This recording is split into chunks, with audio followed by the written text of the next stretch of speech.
Bismillahirrahmanirrahim. Assalamualaikum warahmatullahi wabarakatuh. Salam hangat, salam cadas, salam spiritualitas ya buat kita semua. Munajat syukur kehadirat ilahi Robbi, Bapak Ibu sekalian, adik-adik Cakim Cadas, cerdas berintegritas. Malam ini kita langsung kedatangan Imam Besar Profesor Dr. Kiai Haji Nasaruddin Umar MA. Beri tepuk tangan kepada beliau. Beliau tentu akan memberikan berbagai aspek terkait mengenai meningkatkan spiritualitas umat beragama. Beliau sangat memiliki kesulitan dalam pemahaman ilmu dan pengetahuan, bukan saja terhadap kajian-kajian keagamaan Islam, tapi juga sangat memahami dan memiliki toleransi yang tinggi terhadap keragaman beragama di Indonesia. Beliau baru pulang dari Amerika, dari 2 bulan di sana ya, Pak Yai ya, sehingga kemudian banyak yang dibicarakan, banyak yang diserap, banyak pengetahuan untuk itu. Maka adik-adikku sekalian, saya nggak perlu membicarakan tentu saja kurikulum vitae beliau, karena sekarang ada googling. Ya, saya sangat sangat menghindari untuk membacakan kurikulum vitae, karena setiap hari kurikulum vitae orang itu bisa terus bertambah untuk itu, sehingga silakan adik-adik kalau yang belum paham googling. Tapi rasanya karena flyer ini sudah sejak sehari 2 hari yang lalu ditayangkan, adik-adik sekalian bisa paham untuk itu. Maka untuk menyambut Yai, saya ingin mendengar yel-yel kita. Bala Cadas, kami. Bala Cadas. Berdiri. Oke. Yes. Apa tujuanmu di sini? Apa tujuanmu di sini? Apa tujuanmu di sini? Apa tujuanmu di sini? Demi apa? Demi apa?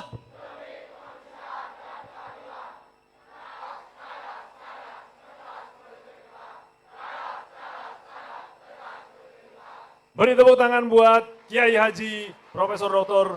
Nasaruddin Umar MA. Saya berikan kepada moderator. Beri tepuk tangan juga buat Ustadz kita. Ya, ini dia Pak Zarkasi. Silakan Pak Zarkasi. Silakan duduk kembali.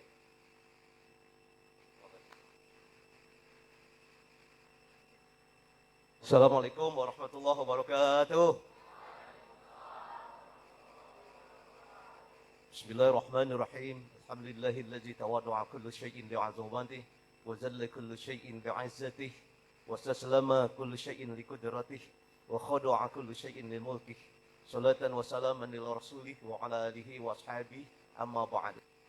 Di hadapan yang terpelajar, orang tua kita, guru kita, Bapak Profesor Dr. Haji Nasaruddin Umar MA, alhamdulillah puji dan syukur kita panjatkan pada Allah Subhanahu wa taala. Di malam ini kita nanti insyaallah akan bersama beliau manfaatkan waktu yang baik ini, yang jarang sekali kita bisa bertemu dengan beliau karena kesibukan beliau sehari-hari.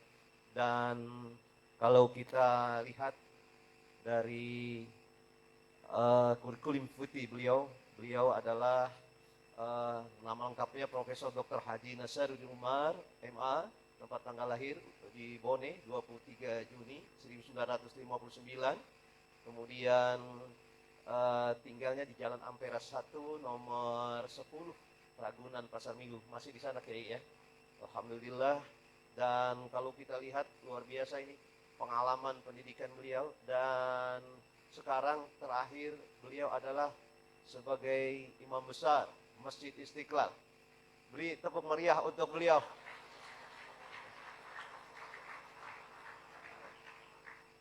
Kita akan bersama kurang lebih nanti Pak Kiai nanti akan sampaikan kepada kita tentang spiritualitas pentingnya bagi kita selaku hakim Indonesia agar terwujud di masa yang akan datang.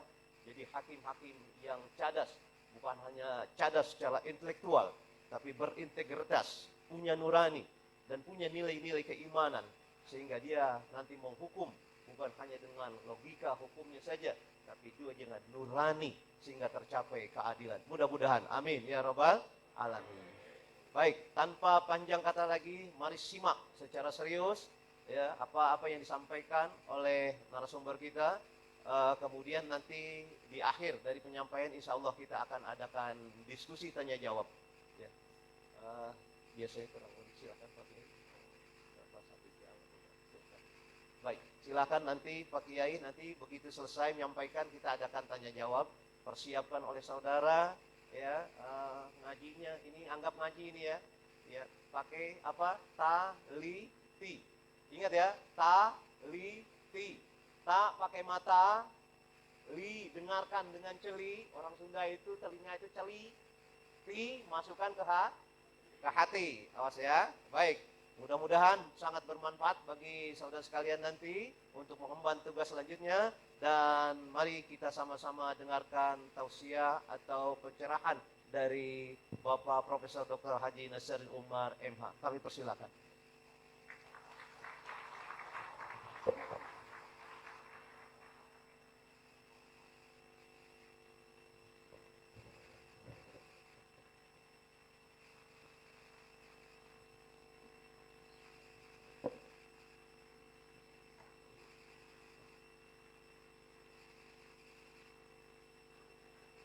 Bismillahirrahmanirrahim. Assalamualaikum warahmatullahi wabarakatuh. Selamat malam dan salam sejahtera untuk kita semuanya. Salam, Om Swastiastu, Namo Buddhaya, salam kebajikan. Saudara-saudara sekalian, sebelum kita ada di sini, sebelum alam semesta ini ada, yang ada satu-satunya pada waktu itu hanya Tuhan Yang Maha Esa. Dalam agama Islam hanya Allah Subhanahu wa Ta'ala. Jadi sebelum alam ini menjadi alam, sebelum wujud ini menjadi ada, makrokosmos ini ada, itu sembunyi di mana? Sebelum alam semesta ini ada di mana sebelumnya? Ini kan alam ini kan tidak langsung ada kan? Kita bisa mengatakan ada asalnya. Segala sesuatu itu punya asal. Kalau saya tanya, asal usul alam semesta ini dari mana? Dari Inna lillahi wa inna ilaihi raji'un. Dari Tuhan yang Maha Kuasa. Dulu kan hanya Dia sendiri. There is none others. The only one. Hanya Dia sendiri. Nah, kalau Dia sendiri, dalam hadis Nabi, kalau dalam Islam itu, kuntu kanza makhfiyan.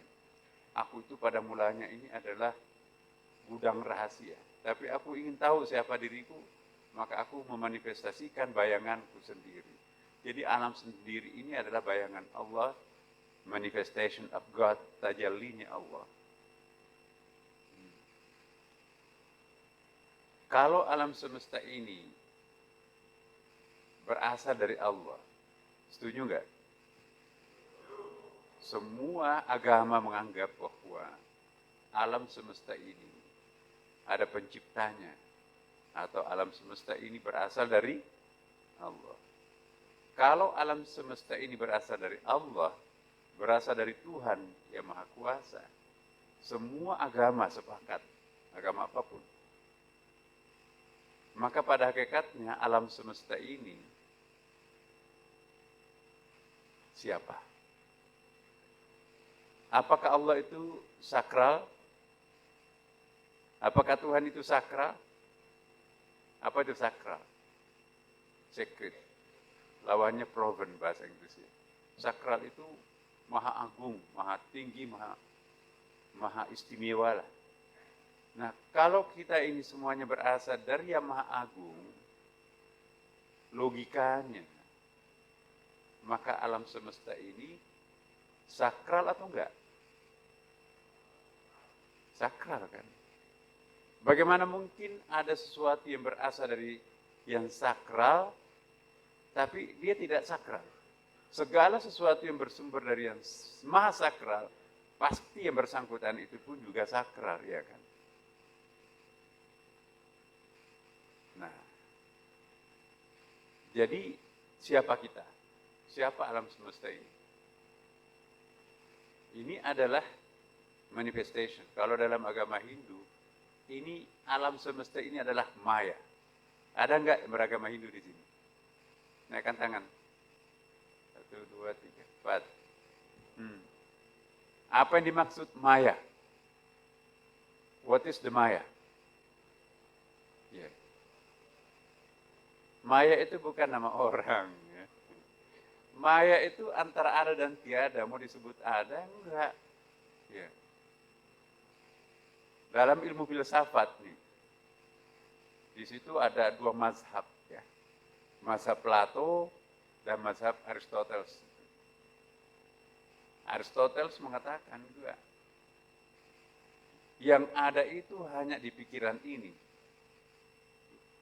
Yang wujud itu hanya di sini. Yang ada di kenyataan ini itu namanya maujud. Rancu sekarang ini karena bahasa Arab itu tidak diterjemahkan dengan baik di dalam bahasa Indonesia.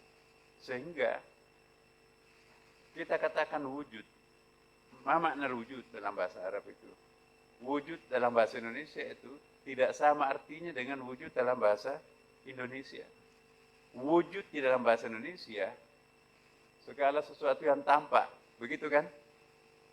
Tapi dalam bahasa Arabnya, wujud itu segala sesuatu yang tidak tampak. Yang tampak ini adalah maujud. Lain wujud, lain maujud. Yang tidak tampak yang tersembunyi itu yang disebut dengan wujud. Yang tampak di permukaan ini adalah wujud. Maujud. Apa ini? Mimbar, podium. Nah, ini 2 mazhab. Mazhab Athena ini. 600 tahun sebelum Masehi. Ya. Aristoteles mengatakan ini adalah podium. Tapi Plato mengatakan juga. Ya. Kata Aristoteles, ini adalah nyata kok, ini podium. Ya. Tapi Plato mengatakan itu bukan podium, itu kayu. Podium itu terletak di dalam pikiran Anda. Tampak enggak di pikiran itu? Nah, coba Anda baca filsafat itu. Plato mengatakan, yang Anda lihat itu bukan lapangan, hai Aristoteles. Faktanya itu lapangan kok. Yang Anda lihat itu adalah tanah yang di atasnya ada rumput, kata Plato. Jadi konsep lapangan itu di dalam pikiran. Lapangan itu bukan di situ. Andalah yang menciptakan lapangan itu. Lapangan itu ada di sini, tapi Aristoteles mengatakan enggak, lapangan itu di sana. Jadi ini pertentangan. Kalian nanti akan bahas dalam filsafat hukum, ya kan. Saya bangga kalian sebagai sarjana hukum. Sarjana hukum itu nggak bisa sarjana hukum tidak paham tentang filsafat hukum. Philosophy of law. Falsafat tasyri' ini harus penting dipahami. Anda nanti akan mati langka dijebak oleh anak-anak muda yang pintar nanti akan datang. Dia menggunakan kecerdasan super. Jadi kalau Anda tidak punya kemampuan logika, jangan jadi hakim. Setiap hakim itu harus menjadi mujtahid. Apa itu mujtahid? Itu ahli membuat hukum jihad. Spontanitasnya itu melekat di dalam diri seorang hakim, cerdas, integritas tadi itu kan.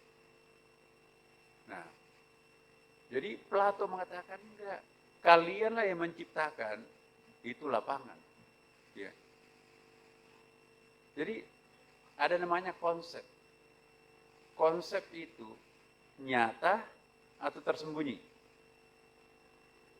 Konsep di sini kan, manifestasi konsep itu di lapangan. Ya. Logika. Ya. Yang beragama Islam silahkan jawab. Yang saya penceramah tetap melanjutkan sama-sama sunat. Ini masa baru. Ya. Yang dulu, ya. Nah, silahkan dengar, saya tetap melanjutkan sama-sama sunat. Ini ijtihad. Ya, teman-teman, kursi. Apa yang tampak di benak kalian kalau saya katakan kursi? Tempat duduk yang ada kakinya bisa 4 ya. Ya. Jadi kursi itu tempatnya di mana? Di sini atau yang itu? Ya. Hidup ini harus bingung.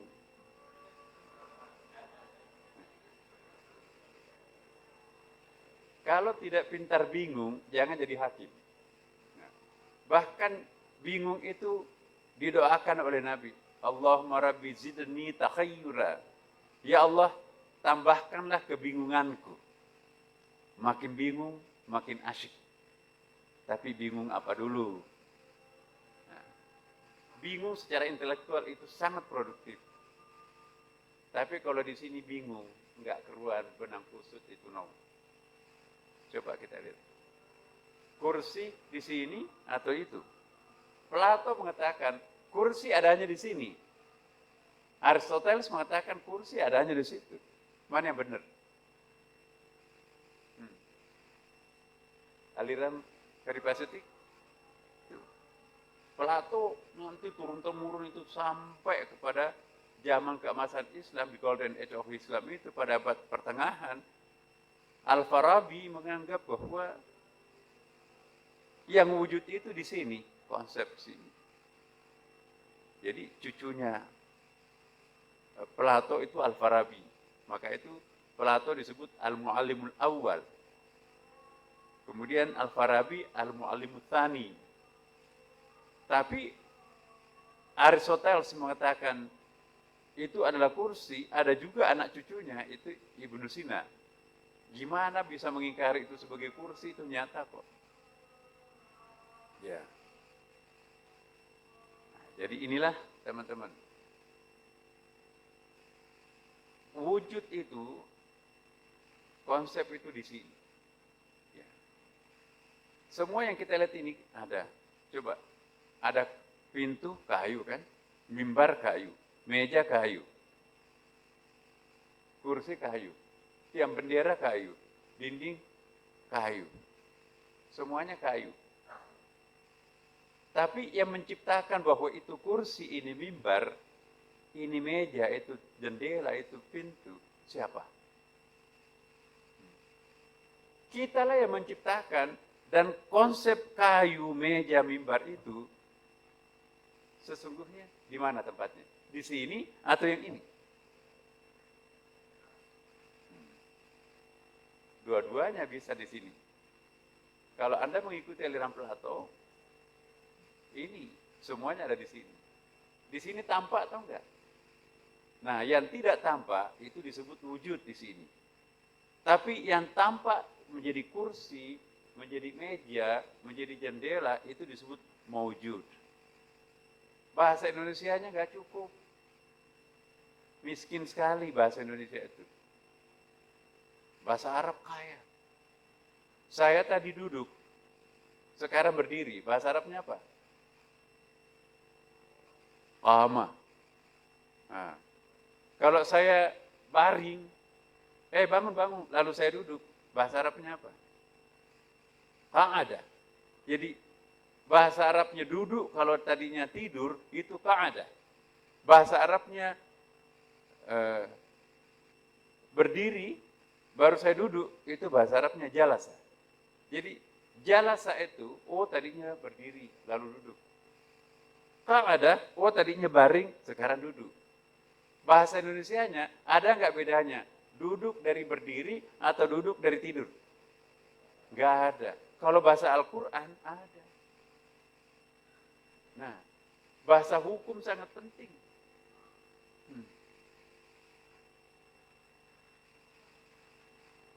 Dalam bahasa Arab, jika itu punya bahasa Arabnya 3. Idza, in, dan lau. Jadi kalau Al-Quran mengatakan idza, jika, pasti akan terjadi. Tapi Al-Quran mengatakan lau, artinya jika, itu mustahil terjadi. Itu pengandaian. Kalau Al-Quran mengatakan in, jika, itu 50-50. Boleh terjadi, boleh juga tidak terjadi. Jadi bahasa hukum itu harus paham. Ya. Ada nggak bedanya dalam bahasa Indonesia? Jika, bahasa Inggrisnya if. If untuk impossible yang tidak mungkin, itu bahasa Arabnya law. Kalau in, bahasa Inggrisnya possible, itu mungkin terjadi. Ya. Tapi kalau pasti akan terjadi, pasti akan terjadi, ya, necessary, itu pasti akan terjadi, itu bahasa Inggrisnya idza. Ya. Jadi kalau kita membaca ayatnya sebagai dasar hukum, apa redaksinya? Idza, lau, in. Nah, itu konsisten. Menciptakan, bahasa Arabnya menciptakan itu 7 tuh. Menciptakan dari tiada menjadi ada, khalaqah. Bahan bakunya kayu sudah ada menjadi mimbar, itu artinya ja'alah. Tapi kalau ada unsur seninya, artistiknya, itu namanya sana'ah. Kalau itu diartikan dalam pengertian itu lebih permanen nanti, itu bada'.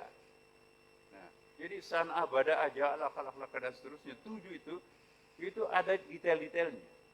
Nah, bahasa hukum juga sangat itu.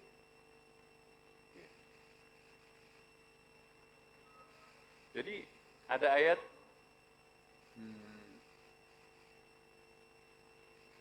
wala taqtulu auladakum khasyata min imlaqin nahnu narzuquhum wa iyyakum. Ada ayat nahnu narzuqukum wa iyyahum. Redaksinya hampir sama tapi itu beda tuh. Ya. Nahnu narzuqukum ditujukan kepada orang kaya. Kami yang berikan rezeki pada kalian. Kalau nahnu narzuquhum ditujukan kepada orang miskin. Jadi kalau audiensnya orang kaya, itulah ayat yang pertama, nahnu narzuqukum wa iyyakum. Tapi kalau audiens itu orang miskin, nahnu narzuquhum wa iyyakum. Dua-duanya ada ayatnya kan. Orang yang nggak pinter sama aja itu pengertiannya. No. Jadi disinilah perlunya menguasai filsafat. Seorang hakim harus mampu memahami kekuatan filsafat. Ya. Pasti kan semua pelajaran mata kuliahnya itu pernah filsafat hukum kan? Ya. Tapi kalau belajar filsafat itu pasti larinya ke Plato dan Socrates. Ya. Nah, dari mana asal usulnya mimbar ini? Dari kayu. Ya. Di situ ada filsafat lagi. Ya. Ini nothing, tidak ada ini. Kata Plato. Ya. Tapi di situ ada yang mengatakan bahwa Demokritos ya, pendapatnya Demokritos 500 tahun sebelum Masehi itu. Demokritos bahwa ini bersumber dari atom. Ini atom-atom yang kecil-kecil itu menjadi satu, jadilah kayu. Ini atomnya. Jadi ini kalau terurai nanti tepung-tepung yang kecil-kecil itu, ya, enggak ada bedanya lagi. Saya tanya, 20 tahun akan datang, artis yang super cantik itu, Hollywood misalnya kan. Nah, dengan pembantunya, tukang kebunnya, 20 tahun akan datang, itu jadi tepung. Ada nggak bedanya? Oh, ini tepungnya artis nih. Ini tanahnya pembantu, sama nggak itu? Ya sama. Nah, jadi atom ini sangat penting menurut Demokritos. Karena itu adalah unsur pertama adalah atom. Dibantah. Ada yang membantah atom itu kan. Atom itu bukan makhluk yang paling kecil, tapi masih bisa dipecah. Siapa yang dari ahli biologi, kimia di sini? Atom bisa dipecah 3 kan? Apa itu? Proton, apalagi? Positron, elektron. 3 kan?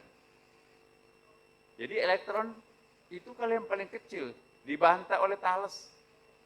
Thales ini 450 tahun sebelum Masehi. Thales mengatakan ini bukan dari atom, bukan dari elektron, tapi ini dari air, the water. Air itu lebih halus daripada kalau proton itu masih ada tuh.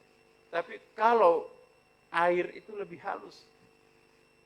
Muncul Anaximander, enggak. Ada lebih halus daripada air, yaitu uap. Nah kalau uap itu menguap, masih ada enggak? Jadi alam ini sebetulnya maya, bahasa Hindunya kan. Semuanya kita akan jadi nothing. Ya kan? Kullu man 'alaiha fan, semua nanti ini akan menjadi lenyap. Wa yabqa wajhu rabbik dzul jalali wal ikram, yang tinggal hanya Allah, hanya Tuhan. Nah, itu. Semua akan hilang. Yang beragama Islam tahu itu. Kullu man 'alaiha fan, itu surah Ar-Rahman. Ada fabi ayyi alai rabbikum tukadziban itu kan. Semuanya ini nanti akan hilang. Kenapa? Ini akan hancur jadi atom. Atom akan lebur menjadi air, air akan menjadi uap, uap itu akan hilang. Akhirnya nothing. Everything nothing, nggak ada lagi kan. Jadi semua akan hilang, semuanya makhluk ini yang ada hanya tunggal Allah. Pendapat yang kedua enggak. Ya, jadi pendapat yang pertama itu nanti alam ini akan di blender, tahu blender kan? Gunung di blender, masukkan ke dalam, masuk laut, gunung segala macam, di blender itu menjadi atom, hancur, menjadi air, habis itu menjadi uap, nothing. Yang tinggal wa yabqa wajhu rabbik, hanya Allah. Tapi pendapat yang kedua, Anda harus bingung, kalau enggak ada perkembangan. Tidak perlu ada yang hancur, enggak ada blender. Yang ada di sini, ya, yang banyak ini sebetulnya hanya dia kok. Ya. Ada namanya jauhar. The substance is the one. Ini adalah accident. Accident itu bukan kecelakaan ya. Accident itu dalam bahasa filsafat itu efek itu ya. Efek keberadaan. Jadi sama-sama di sini. Ini mimbar, ini meja, ini kursi, itu pintu jendela. Banyak kan? Tapi asalnya dari kayu. Berarti satu. Kalian mimbar, monyet, asalnya dari tanah.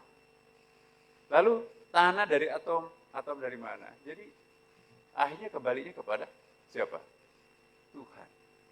Jadi yang banyak ini, yang satu itu, yang satu itu, yang banyak itu. The one in the many and the many in the oneness. The only one Istiqlal. Tapi kalau Anda masuk di Istiqlal, tiangnya 12, ada mimbarnya, ada mihrabnya, ada menaranya. Siapa yang tampil dalam bentuk mimbar, mihrab, karpet, lampu Istiqlal, ada 1000-an entitas di dalamnya. Yang satu itu. Jadi siapa yang satu itu yang banyak itu.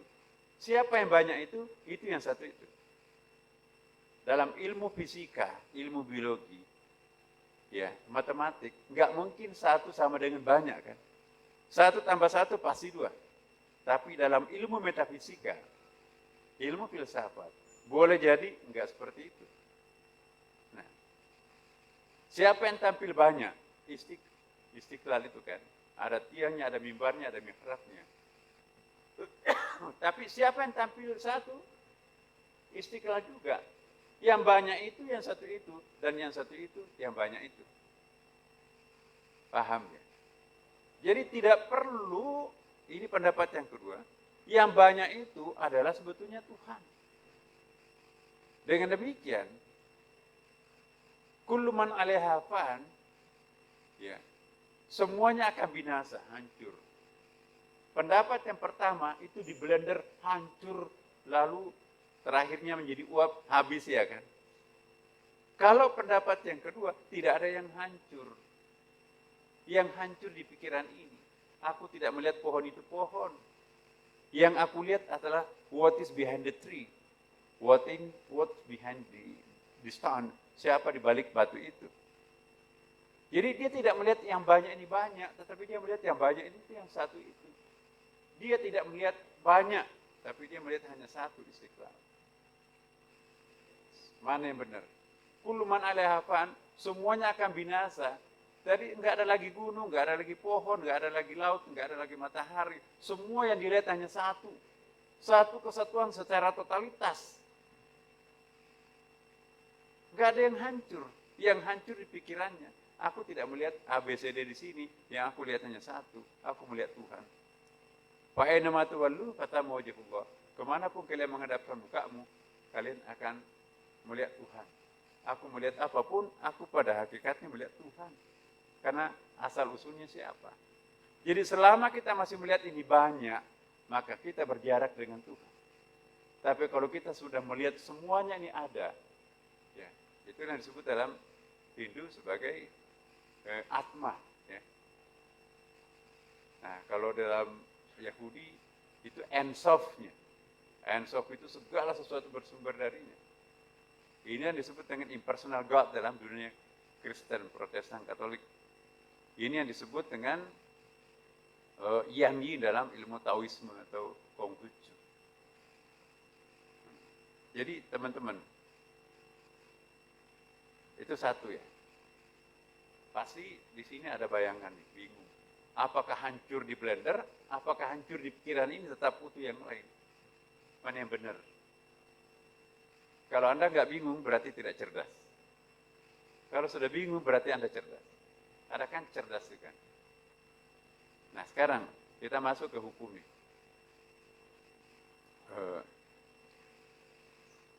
Ada dua macam hukum.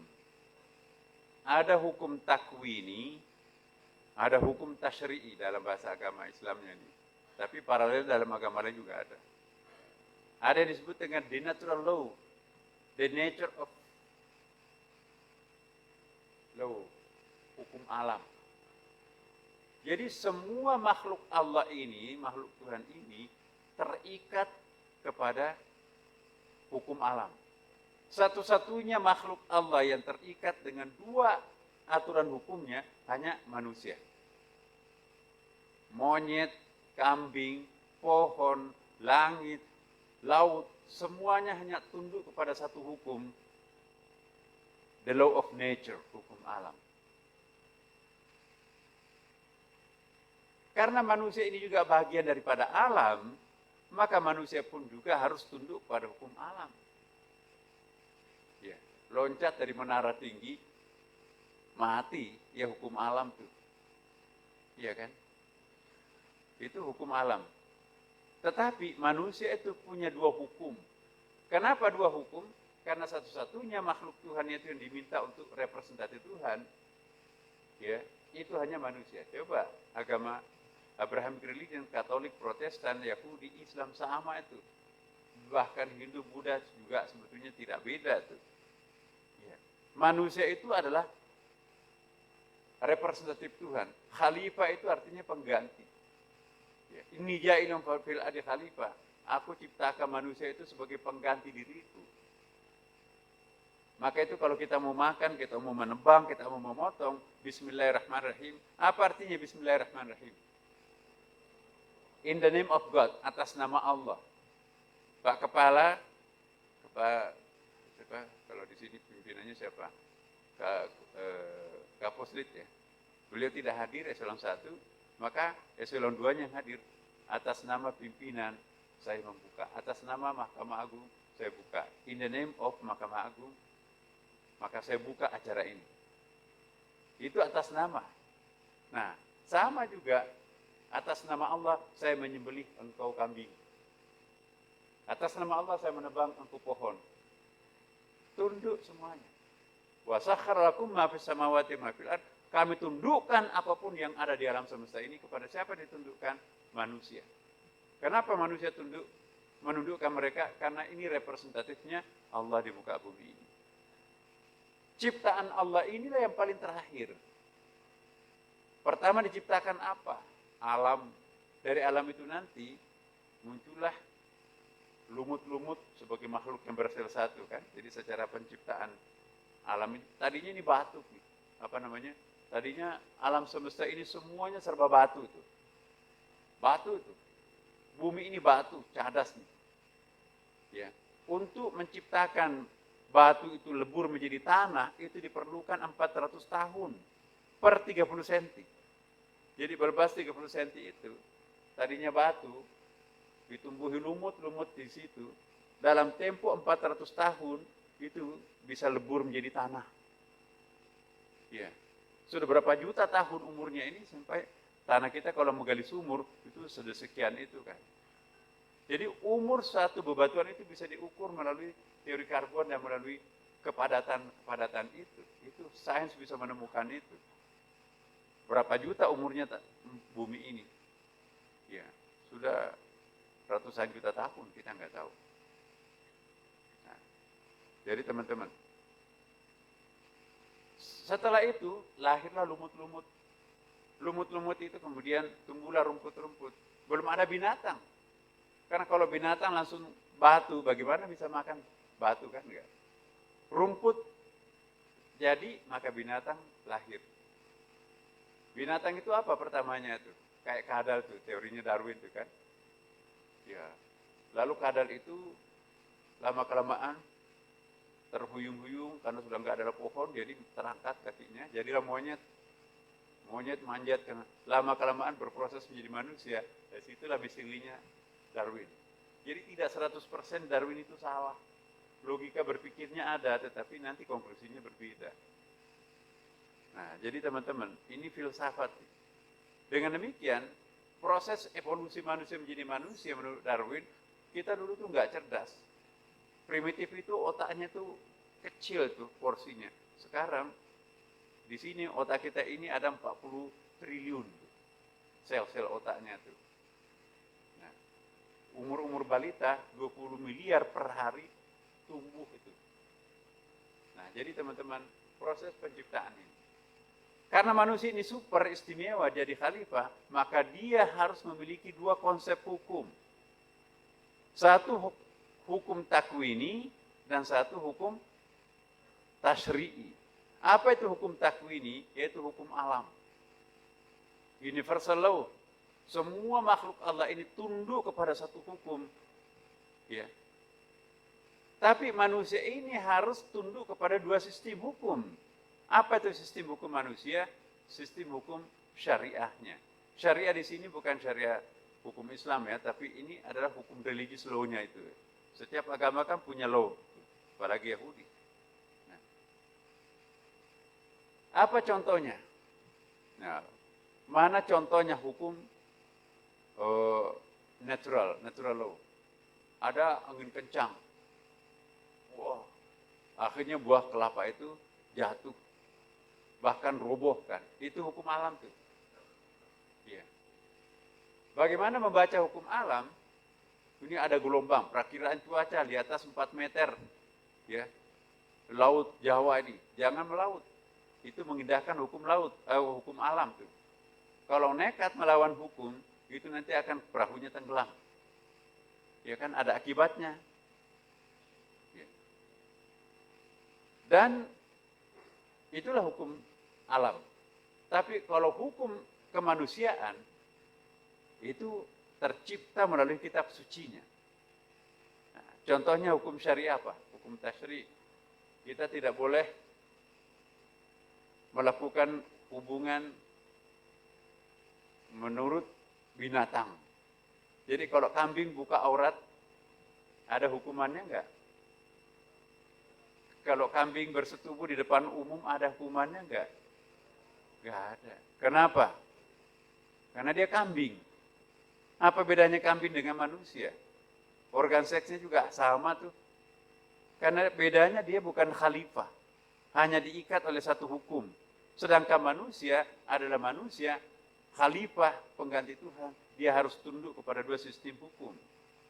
Tunduk kepada hukum-hukum Tuhan yang lain. Jadi manusia konsekuensinya itu menjadi khalifah, dia tunduk kepada dua sistem hukum. Tunduk kepada hukum alam, tapi juga harus tunduk kepada hukum tasyri'. Pertanyaan berikutnya, kalau muncul dua pertentangan hukum antara hukum alam dan hukum tasyri'i, mana yang harus dimenangkan? Ayo, hukum alamnya dimenangkan atau hukum tasyri'nya? Siapa yang tahu? Berdiri. Alasannya apa? Ayo, berani dong. Silakan. Tolong mic-nya. Siapa namanya? Nina.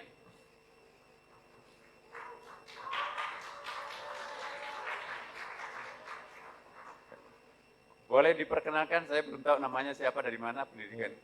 Assalamualaikum warahmatullahi wabarakatuh. Salam. Salam. Perkenalkan, saya Muhammad Rijal Dialwi, calon hakim kelas agama kelas C, asal dari Pengadilan Agama Kota Cimahi. Alumni UIN, mana? Alumni UIN Sunan Gunung Jati, Bandung. Oke. Baik, menurut saya, ketika hukum takwiniyah dan hukum tasyri' atau hukum alam berbenturan dengan hukum syariat, maka menurut saya yang lebih dikedepankan adalah hukum syariat. Karena pada dasarnya hukum syariat ini dihadirkan agar hukum alam itu bisa juga tetap berjalan. Maka dengan mengedepankan hukum syariat, hukum alam pun secara tidak langsung ini akan tetap terjaga. Demikian barangkali. Terima kasih. Terima kasih. Tepuk tangan ya. Ada pendapat lain? Silakan. Silakan. Kasih mic-nya deh. Ya, silakan. Namanya siapa? Nama dari kelasnya juga. Ya. Oke, bismillahirrahmanirrahim. Assalamualaikum warahmatullahi wabarakatuh. Waalaikumsalam. Nama? Perkenalkan, nama Al-Mufajri, Pak. Kelas Cakim Agama B. Dari Pendidikan. pendidikan? Pendidikan sebelumnya di UIN Imam Bonjol Padang, Pak. Iya. Ini mencoba berpendapat mungkin ya terkait dengan hal ini. Apabila terjadi pertentangan antara hukum alam dengan hukum tasyri', maka manakah yang lebih didahulukan? Kalau menurut sependek pengetahuan saya ini, pensyariatan hukum Islam itu sesuai dengan hukum alam.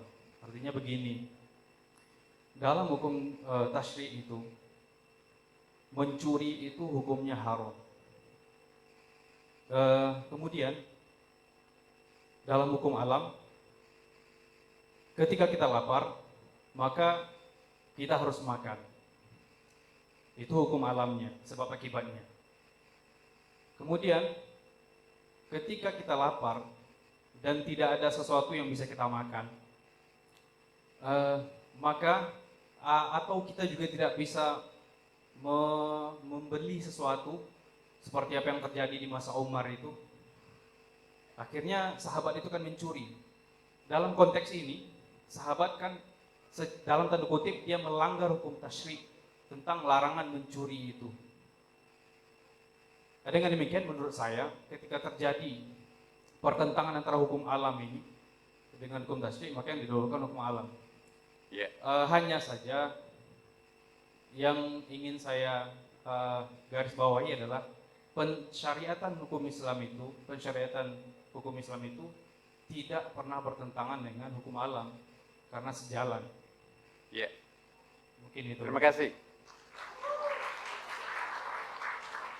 Kalian harus tahu sebagai calon hakim, the only two choice ya, salah atau benar. Ya, jadi seorang hakim tidak boleh menggunakan konsep abu-abu. Oh, Anda boleh, tapi ini Anda benar, tapi ini tidak salah. Itu nggak ada kepastian hukum kan. Hukum itu harus ada kepastian. Tanpa kepastian hukum, kacau. Jadi risikonya memilih hukum, hakim, ya harus berani disalahkan oleh orang lain. Pasti Anda akan salah bagi pihak yang Anda vonis kalah. Dan pasti akan didukung benar kok bagi Anda yang vonis itu adalah pemenang. Hanya dua pilihan. Nah sekarang saya akan tanya kalian. Ini yang mengatakan hukum tasri lebih utama. Yang kedua, hukum alam lebih utama. Sama-sama dari UIN. Siapa yang setuju pendapat pertama? Siapa yang setuju pendapat yang kedua? Katakan. Nah. Siapa yang tidak setuju dua-duanya? Silakan. Mic-nya tolong dikasih. Tolong mic-nya digeser. Hebat ya. Ini pantas jadi hakim semua ini. Ini.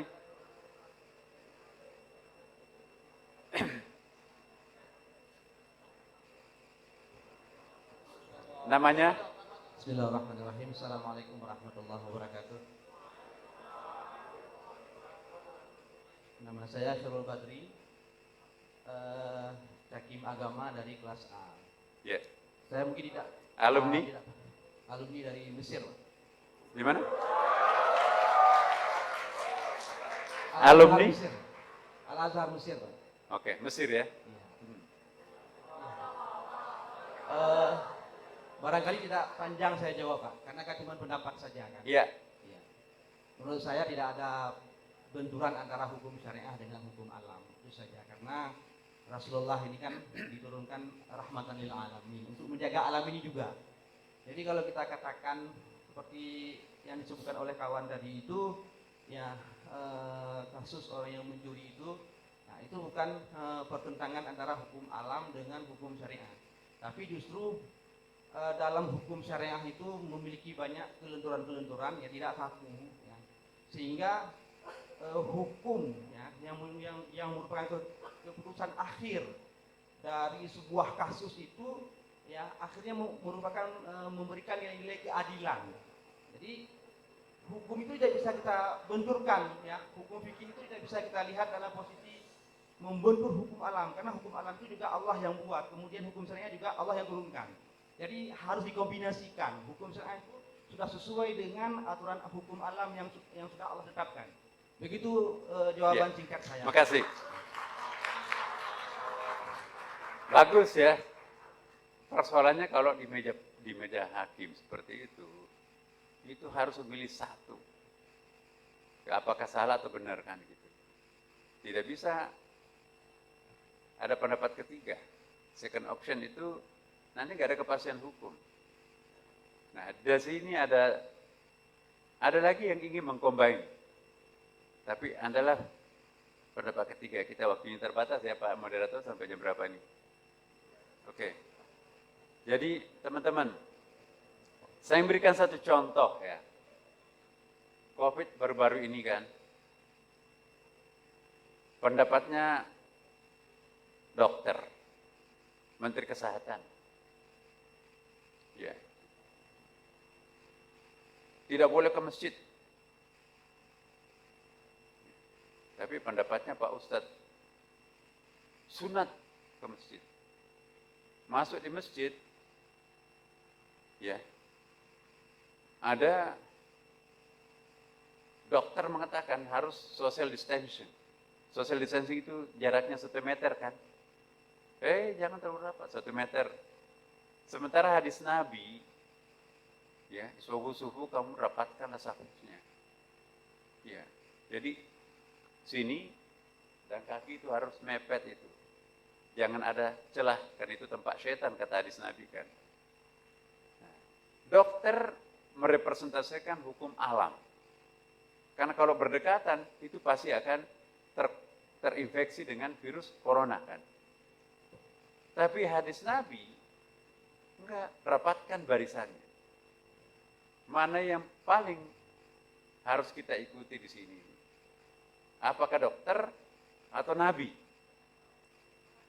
Nah, kalau orang nggak paham hukum, celaka jadinya. Ah enggak, aku lebih percaya Nabi kok daripada dokter. Dokter itu siapa? Masa kita dilarang ke masjid, tapi rame ke pasar, rame ke bandara. Nah di sini filsafat hukum yang main teman-teman. Di sinilah perlunya ijtihad. Ya. Jadi Anda benar dalam hal-hal tertentu, sama juga Anda benar pada kesempatan yang lain. Anda juga bisa memberikan kebenaran ya pada bidang tertentu. Tetapi nanti pada saat pengambilan keputusan, itu yang disebut dengan ijtihadul hakim. Ijtihadnya hakim yang menentukan. Kalau COVID-nya sudah lewat, masih mau menerapkan itu, enggak boleh. Itu melanggar syariat. Tapi kalau COVID-nya masih sangat berpengaruh. Dalam Islam, babi itu halal atau haram? Haram. Tetapi famanittura ghaira baghin fala itsma alaihi. Dalam keadaan sangat darurat, maka babi itu boleh kita makan. Fala itsma alaihi, tidak ada dosa baginya. Boleh. Darurat. Ad-daruratu tubihul mahdurat. Darurat itu membolehkan sesuatu yang tadinya tidak boleh. Ad-darar yuzalu, semua yang darurat itu harus dihilangkan. Hidup ini adalah untuk ya kehidupan. Dengan demikian, hukum alam mengatakan kalau kamu tidak makan mati. Ya. Tapi hukum syariah mengatakan jangan makan babi. Yang dimenangkan adalah hukum alam. Karena hukum alam itu adalah hukum yang paling pertama. Itu hukum basicnya tuh. Ya. Ideologinya bagus. Lillahi ta'ala. Tetapi usul fikihnya mengatakan lain. Tapi usul fikih itu betul-betul, wah enak sate babi ini ya. Tapi sudah ada kiriman nasi box. Wah mumpung masih enak, masih di pulau ini. Enggak. Ketika nasi box itu sudah datang, pada saat itu haram makan babi. Tapi nasi box di pulau itu belum ada, halal boleh Anda makan babi. Nah, jadi ini pertanda bahwa hukum takwini itu lebih tinggi posisinya daripada hukum tasyri'i. Karena hukum tasyri'i itu untuk mendukung kapasitasnya manusia itu sebagai penguasa alam semesta. Tidak ada yang bertentangan. Kalau ada yang bertentangan, maka disitulah wilayatul ijtihad yang memainkan. Enggak ada. Tidak mungkin hukum takwini dan hukum tasyri'i bertentangan. Dua-duanya dari sumber yang sama kan. Kalau ada yang mengatakan bertentangan hanya karena kedangkalan berpikir kita, maka itu seorang hakim harus betul-betul pikirannya jalan. Jangan macet, jangan buntu. Seorang hakim harus punya kecerdasan ekstra. Dalam kesempatan yang sangat simpel, singkat, harus memilih. Salah memilih, itu malapetaka. Maka itu hakim itu, satu kakinya di surga, satu kakinya di neraka.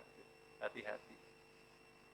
Tapi kalau Anda sudah berijtihad dengan penuh kesungguhan, salah pun dapat pahala satu. Tapi kalau benar itu dapat pahala dua.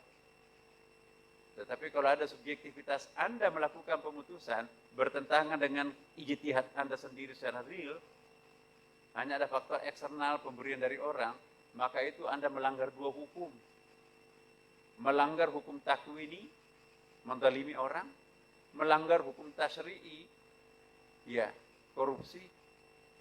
Jadi dua hukum yang dilanggar kalau hakim itu tidak jujur. Melanggar hukum takwini, melanggar hukum tasyri'i. Hati-hati. Nah, karena itu spiritualitas ini sangat penting bagi seorang calon hakim. Karena itu teman-teman semua, ya, Anda harus ekstra lebih dekat dengan Tuhan dibanding dengan profesi lain. Kenapa? Karena dua hal. Tadi, harus memahami hukum takwini dan juga harus memahami hukum tasyri'i. Kalau saya menyebutkan hukum tasyri' di sini, agama lain jangan tersinggung. Sebab tasyri' di sini universal. Ya. Jangan menghakimi alam. Anda duduk-duduk istirahat di bawah pohon kelapa, ya.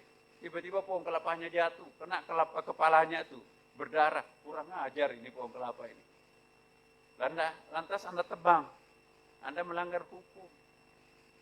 Ya, hukum takwininya dalam musim penghujan, dalam musim angin keras, jangan main dibawa pohon kelapa ya banyak buahnya tua. Hukum alami itu pasti akan jatuh gitu. Nah, salahkan dirinya sendiri kenapa bermain di bawah pohon kelapa. Jangan memukul pohon kelapa. Itu hukum takwini. Ya kan?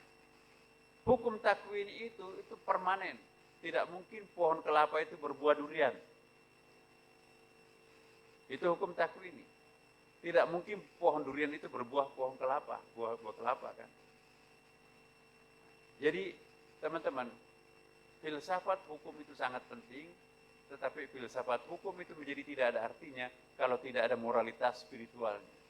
Nah sekarang bagian terakhir, spiritualitas. Tadi kita katakan bahwa tidak ada benda mati kan. Kalau ini dari Allah, ada nggak benda mati? Benda mati itu kamus sekuler tuh. Orang yang beragama, nggak ada benda matinya.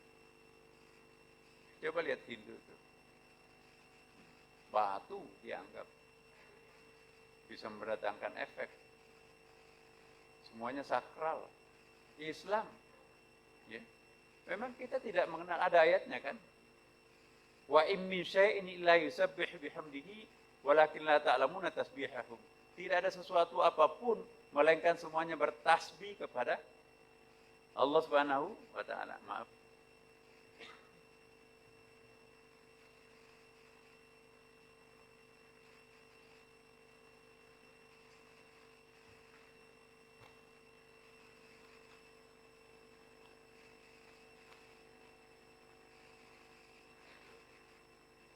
Semuanya bertasbih, teman-teman.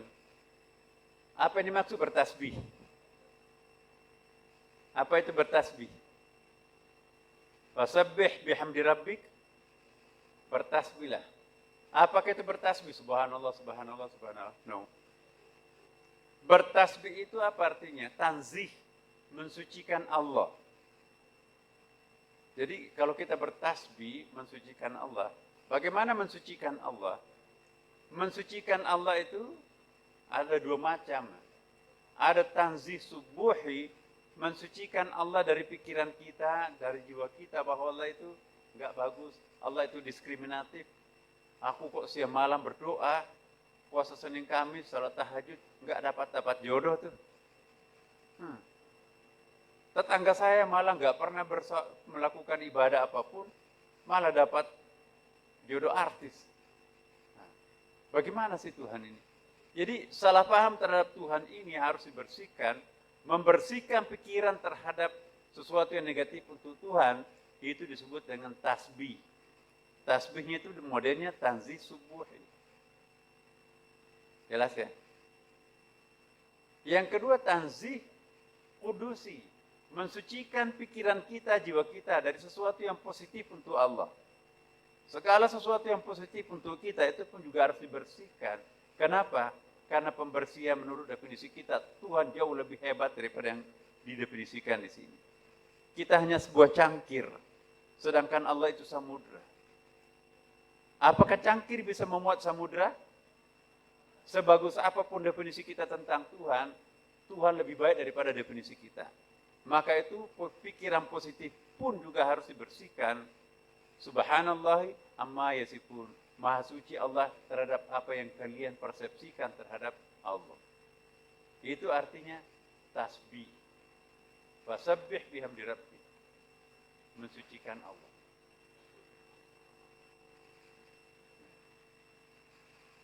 Jadi teman-teman, seorang hakim itu harus selalu bertasbih. Mensucikan pikiran-pikirannya dari segala sesuatu yang negatif, bahkan sesuatu yang positif untuk Allah. Ada Tuhan yang maha mengendalikan kita semuanya. persepsi kita tidak mutlak benar. Harus berani mendapatkan hakim yang lain. Jangan sampai saya yang salah. Seorang ketua hakim sendiri dalam satu majelis tidak boleh egois. Ini pendapat saya. Mandang ente teman-temannya yang lain enggak. Jadi kalau kebenaran itu muncul masuk akal dari teman kita, ya terima. Bukanlah sesuatu yang tidak terhormat kalau kita kalah. Kebenaran itu harus dijunjung tinggi, melampaui subjektivitas kita sebagai seseorang. Itu spiritualitas seorang hakim. Kepentingan eksternal tidak boleh mengganggu. Maka itu kalau Anda baca di dalam Kitabul Qadha, kitab hakim dalam hukum agama itu, seorang hakim tidak boleh memutuskan perkara kalau dia sedang lapar. Seorang hakim tidak boleh memutuskan perkara kalau dia bertengkar dengan istrinya sebelum ke kantor pengadilan. Seorang hakim, dia tidak boleh mengambil keputusan kalau dia kecewa terhadap Tuhan. Seorang hakim tidak boleh mengambil keputusan ya kalau dia dimaki-maki oleh orang. Ya. Pernah Sayyidina Ali ya, dalam medan perang nih. Wah, Sayyidina Ali itu kan hebat itu berkelahinya tuh. Bahkan membunuh beberapa musuh kan. Tapi ada seorang musuh, dia menghina Ali, baru dia ludahi mukanya Ali itu. Bau banget itu. Ali menyerungkan pedangnya. Hei Ali, kenapa kamu nggak membunuh? Malah diludahi mukamu itu. Saya takut jangan sampai saya bunuh karena subjektivitas saya. Karena kemarahan saya diludahi mukanya, sehingga saya membunuh karena jengkelnya secara pribadi. Bukan saya membunuh karena dia menghancurkan umat. Jadi ini seorang. Periksa dirinya sebelum memutuskan perkara. Jangan-jangan saya putuskan ini kalah hanya karena dulu ada cinta saya ditolak. Itu subjektivitas. Maka itu spiritualitas ini sangat penting, teman-teman. Bagaimana caranya mengasah spiritualitas ini supaya bisa menjadi kekuatan batin kita? Nah, kita sangat kagum terhadap beberapa tokoh-tokoh hakim di Indonesia yang konsisten. Hakim yang konsisten itu ialah hakim yang memiliki moralitas. Tidak gampang dibeli. Maka itu spiritualitas ini menjadi sangat penting dalam materi hakim ini. Calon hakim ini kalau tidak punya spiritualitas, ya itu bisa menjadi bumerang. Maka itu di dalam Al-Quran itu selalu paralel itu. Ayat yang paling pertama Tuhan turunkan apa? Iqra. Lanjutannya Bismillahirrahmanirrahim. Iqra itu adalah kecerdasan intelektual. Bismillahirrahmanirrahim itu kecerdasan spiritual. Iqra tanpa Bismillahirrahmanirrahim itu monster. Bismillahirrahmanirrahim tanpa Iqra itu nggak ada apa-apanya, loyo. Iqra Bismillahirrahmanirrahim ini prinsipnya seorang hakim. Iqra kebenaran intelektual, Bismillahirrahmanirrahim atas nama Allah Subhanahu wa Ta'ala. Maka itu Iqra Bismillahirrahmanirrahim.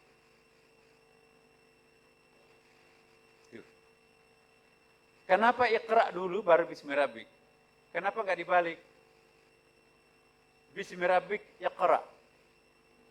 Ya, kan itu lebih enak tuh. Dengan menyebut nama Tuhanmu, bacalah.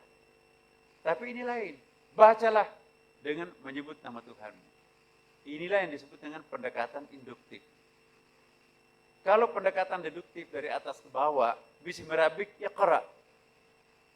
Kalau pendekatan induktif itu dari bawah ke atas, itu Iqra Bismillahirrahmanirrahim. Seorang hakim, ya, mengadili perkara itu harus melakukan pendekatan istiqra. Istiqra itu apa ya? Penelitian, penyelidikan, apa namanya itu istilahnya ya? Penyelidikan, penyidikan ya. Itu induktif tuh. Dan itu Qur'ani banget itu ya. Selama ini kita seorang hakim itu ya, yang tidak tahu tentang filsafat hukum, itu deduktif. Apa itu deduktif? Pokoknya Tuhan mengatakan wala taqrabuz zina, jangan melakukan zina, tiba-tiba dia berzina. Pokoknya tebas lehernya, dirajam tuh. Nah, enggak. Istiqra dulu, kenapa dia berzina? Wala taqrabuz zina. Az-zina itu kan ada alif ma'rifah di situ kan, dalam ilmu bahasa Arab itu ada alif ma'rifah, beda ma'rifah, beda nakirah itu dalam ilmu balaghah, dalam ilmu bahasa Arab. Ya. As-sariq was-sariqah faqta'u aydiyahuma. Di situ as-sariq. Ya. As-sariq itu alif ma'rifah, itu pencuri profesional. Itu yang dipotong tangannya. Pada masa paceklik zaman Umar, ya, terjadi krisis ekonomi. Mau makan gak ada yang bisa dimakan. Daripada mati kelaparan, nyolong dia. Umar mengatakan, no way, tidak ada hukum potong tangan. Ini masa paceklik. Ya, itu tadi hukum takwini itu. Nah, teman-teman, jadi pemahaman kita tentang hukum itu harus betul-betul sangat matang. Tapi yang tidak kalah pentingnya, pemahaman kita terhadap satu kasus itu juga sangat penting. Jangan mengeneralisir semua kasus itu sama. Sama-sama pencuri. Ada yang mencuri karena terpaksa.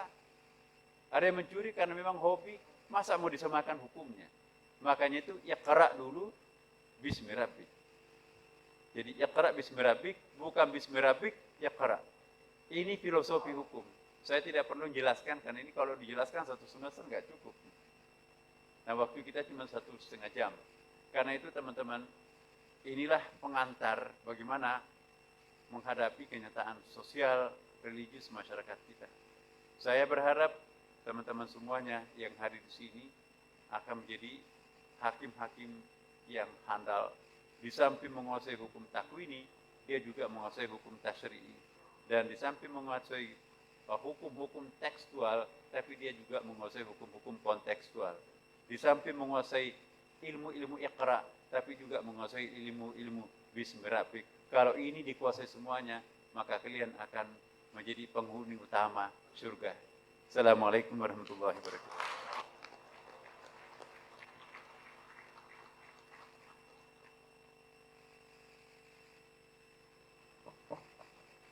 Baik, terima kasih Yang Mulia guru kita bersama.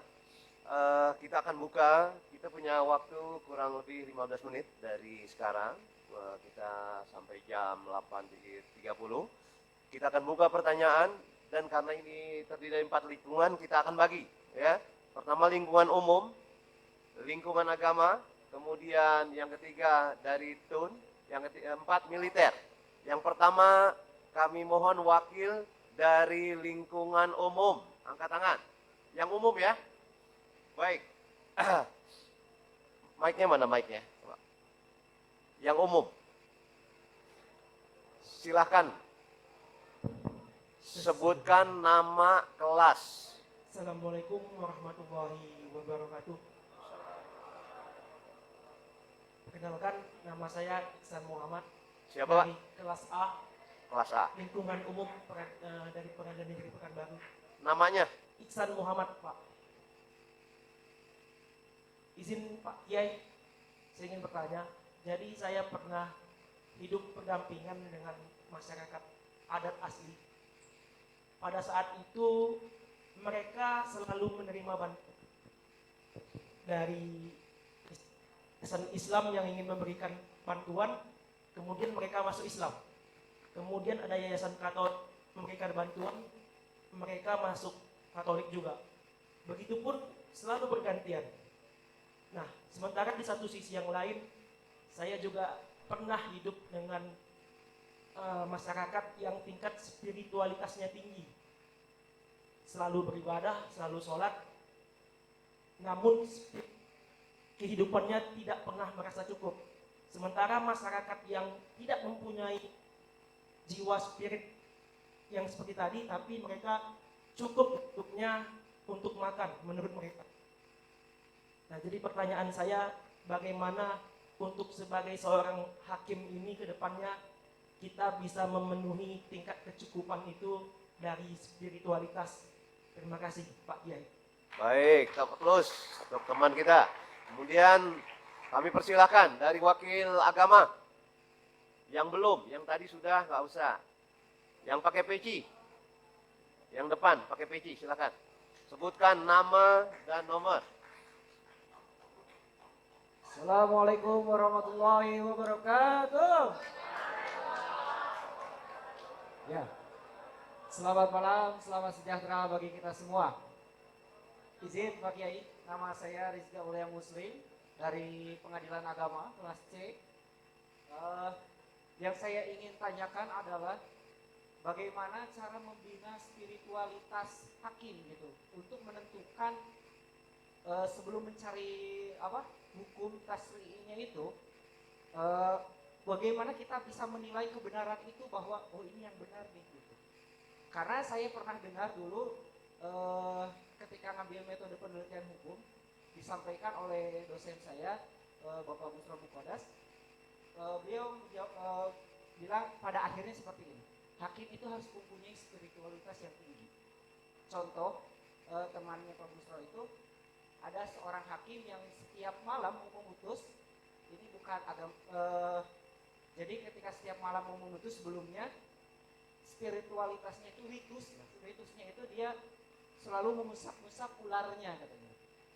Jadi dia punya ular sanca besar katanya. Nah, dia sering mengusap-usap dulu ularnya. Ritualitasnya itu seperti itu gitu. Karena itulah yang bisa mendatangkan ketenangan kepada jiwanya untuk menilai suatu kebenaran itu. Seperti itu mungkin. Terima kasih. Assalamualaikum warahmatullahi wabarakatuh. Baik. Silakan dari wakil Tun. Angkatan dari Tun. Nah, baik. Mic-nya tolong. Mic.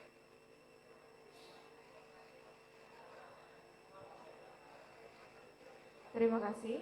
Assalamualaikum warahmatullahi wabarakatuh.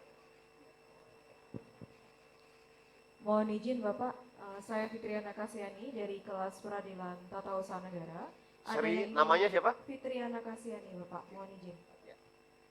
Ada 2 poin yang ingin saya sampaikan. Poin pertama adalah mohon nasihat dan poin kedua adalah pertanyaan. Yang pertama adalah mungkin ini akan dialami oleh teman-teman dari peradilan umum. Karena kalau di peradilan tun kami tidak bisa memutus dalam hal pidana. Jadi mohon nasihat misalnya teman-teman di peradilan umum ketika harus memutus suatu perkara pidana dan kemudian terbukti bersalah dan bisa dijatuhi hukuman mati, tetapi sang hakim merasa bahwa secara nurani dia tidak ingin menjatuhi hukuman tersebut, tetapi karena terikat oleh satu peraturan perundang-undangan sehingga dia harus menjatuhkan. Mohon nasihatnya harus bagaimana dan harus bersikap seperti apa. Kemudian poin kedua adalah masih berkaitan dengan permohonan nasihat. Pertanyaan saya, jika di Indonesia kan sudah diberlakukan hukuman mati, dalam hal misalnya terdakwa itu dijatuhi pidana hukuman mati, biasanya itu akan dihadapkan pada satu regu tembak, kemudian akan ditembak di titik tertentu, kemudian akan dicek oleh dokter. Nah, kalau memang sudah dinyatakan meninggal, barulah selesai pidana tersebut. Pertanyaan saya, dalam pelaksanaan hukuman mati tersebut, bagaimana pandangan Islam melihatnya? Terima kasih. Baik, terima kasih. Aplaus untuk teman kita. Yang keempat dari militer. Silakan Pak. Mic-nya tolong digeser. Cek. Izin, mana tahu ada senior mungkin yang mau menyampaikan. Ini yang mana nih? Yang mau tanya yang mana nih? Chef saya. Ya, baik, silakan. Tapi izin, karena kami di militer, kami mengutamakan dulu mana tahu ada senior yang mendahului. Baik. Ada seniornya yang mau mendahului? Izin, apabila tidak ada izin senior, kami izin menyampaikan. Silakan Pak. Ya, baik, terima kasih. Nama sebutkan. Baik. Assalamualaikum warahmatullahi wabarakatuh. Salam bagi rekan-rekan kami yang beragama Kristen. Selamat malam, terima kasih Prof atas kesempatan yang diberikan. Nama saya Henry dari kelas militer. Karena tidak ada absen, kami tidak perlu menyebutkan absen. Mohon maaf kalau kami bercanda karena mengingat malam. Jadi Tadi namanya kurang jelas karena mic-nya Kami kurang. ulangi, nama kami Henlius Warungu. Baik, terima kasih Pak Prof, Pak Kiai. Izin kami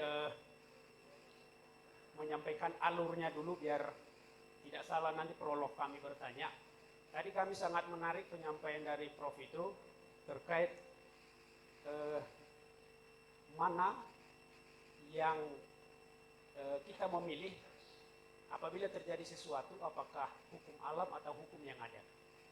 Artinya tadi dari awal Prof menyampaikan itu memberikan kami pemahaman alur berpikir apabila terjadi sesuatu sebagai kami calon hakim di dalam nantinya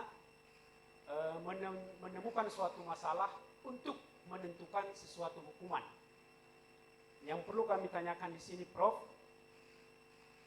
ilmu Prof yang Prof sampaikan tadi kami tangkap dari awal bersifat filsafat abstrak. Tentunya, mohon maaf kalau kami salah, tentunya kalau dihubungkan dengan hukum yang ada, ini nanti akan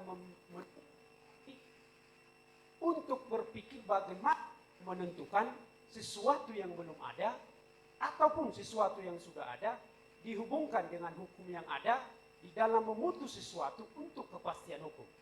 Sementara jelas kemarin juga kami baru dapat dari Prof Jingli itu bahwa apabila terjadi sesuatu benturan di dalam tiga kepentingan yaitu keadilan, kepastian, dan kemanfaatan, maka kita harus bisa memilih sesuatu dan menurunkan grade-nya. Apabila itu grade keadilan tidak diketemukan, temukan grade kepastian hukum. Apabila dua-duanya bertentangan, maka lihat kemanfaatannya. Tujuan pertanyaan kami di sini, tolong kami diberikan ilmu Prof, bagaimana menentukan ini dihubungkan dengan alur filsafat yang Prof jelaskan kepada kami, dihubungkan dengan alur hukum yang sudah ada. Demikian, terima kasih, selamat malam. Terima kasih kepada teman-teman dari semua lingkungan dan kami persilakan kepada Profesor untuk menanggapi. Baik, luar biasa pertanyaan teman-teman semuanya ya. Memang pantas lulus untuk menjadi calon hakim ya. Dan pantas juga lulus insya Allah. Pertama mengenai Adinda Ihsan Muhammad ini. Adat istiadat itu di Indonesia itu memang banyak ya. Konsep cukup itu sangat-sangat relatif. Spiritualitas cukup itu apa? Konsep cukup itu para petani kalau sudah panen bangga, nggak banyak maunya itu. Ini aku bisa hidup 1 tahun kok. Musim panen lagi sebentar lagi kita mencangkul lagi. Cukup. Tapi bagi para konglomerat dikasih 2 gunung emas masih minta 3 gunung emas tuh. Jadi sebetulnya konsep kecukupan itu dalam hadis Nabi itu al-ghina ghina nafs, cukup itu adalah kepuasan batin ini. Nah, saya ingin mengingatkan kepada kita semuanya ya bahwa definisi cukup itu tidak bisa diukur hanya dengan kepuasan biologis ya kan. Apa artinya kalau kita memiliki banyak? Saya ingin mengingatkan bahwa yang perlu kita miliki itu adalah berkah. Ya. Kita bukan mencari yang banyak, bukan mencari yang besar, bukan mencari yang tinggi, jabatan dan sebagainya. Apa artinya banyak, besar, tinggi? Tapi hidupnya di atas kursi roda.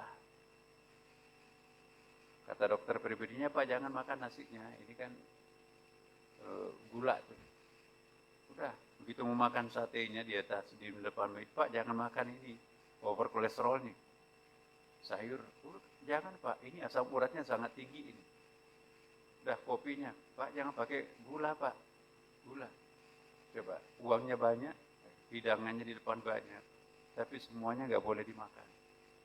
Banyak uangnya, tinggi jabatannya.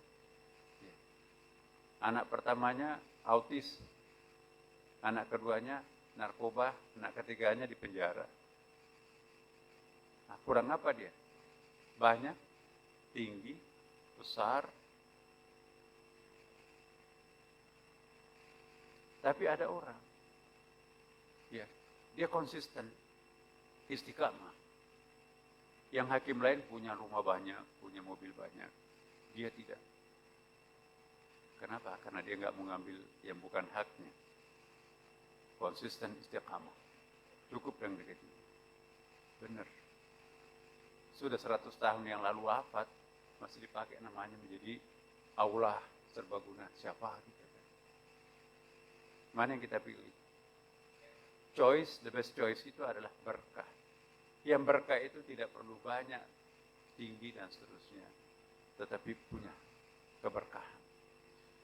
Jadi untuk mengukur ini seorang hakim, ya, Anda jangan takut akan kekurangan. Gaji seorang hakim sekarang ini itu sudah diantisipasi oleh pemerintah di atas rata-rata pegawai negeri.